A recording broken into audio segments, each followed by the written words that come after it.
On commence la saison avec l'essai d'une voiture que l'on connaît depuis un bon moment, mais qui a beaucoup évolué.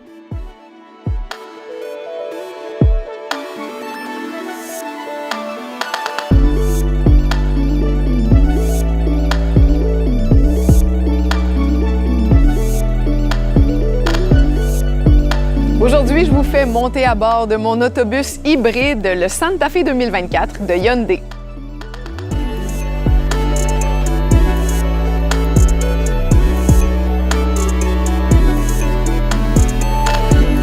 C'est gros, c'est très gros.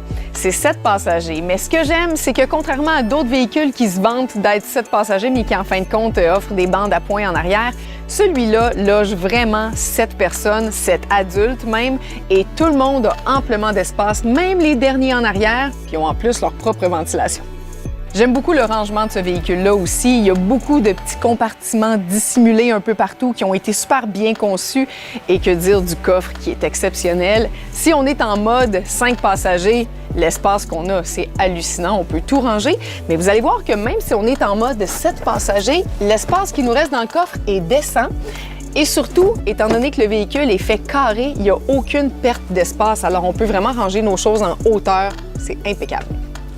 Derrière le volant, il y a beaucoup de petits détails que j'ai appréciés. Le premier, c'est cet écran qui est immense et qui est surtout courbé. C'est un détail, vous allez me dire, mais c'est vraiment important parce que ça fait qu'il n'y a jamais de reflet dedans. On voit toujours bien. Et l'autre chose que j'ai appréciée, c'est que la moitié des commandes sont dans l'écran tactile et l'autre moitié, c'est des boutons juste en dessous ici. Ça, pour moi, c'est le meilleur des deux mondes. Le deuxième détail, c'est qu'il y a 2 espaces pour les téléphones, celui du conducteur et celui du passager. Et en plus, dès qu'on le dépose, il charge automatiquement et il est automatiquement reconnu par le véhicule. Pas besoin de fil, rien besoin de paramétrer. C'est franchement un charme. Et la troisième chose, c'est que le véhicule est doté de ce qu'ils appellent une superstructure. Alors, il est conçu dans un acier hyper résistant. Ça fait que lorsqu'il y a une collision, l'acier absorbe l'énergie de l'impact en l'éloignant de l'habitacle et ça protège les passagers. Évidemment, je ne l'ai pas testé cette semaine, j'ai pas fait d'accident, mais juste de savoir que ça existe, je me sens en sécurité. Et moi, le sentiment de sécurité quand je véhicule ma famille, c'est vraiment un gros argument.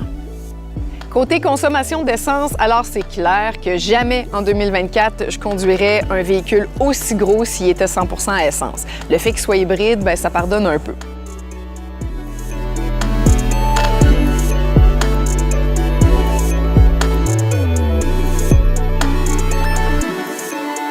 En conclusion, je dirais que c'est pas le véhicule le plus excitant à conduire, ni le plus impressionnant technologiquement parlant. Mais il n'y a rien qui m'a agacé, j'ai pas mal tout aimé et surtout, il correspond à tous mes critères, confort, sécurité. Alors pour moi, c'est un oui, je le recommande.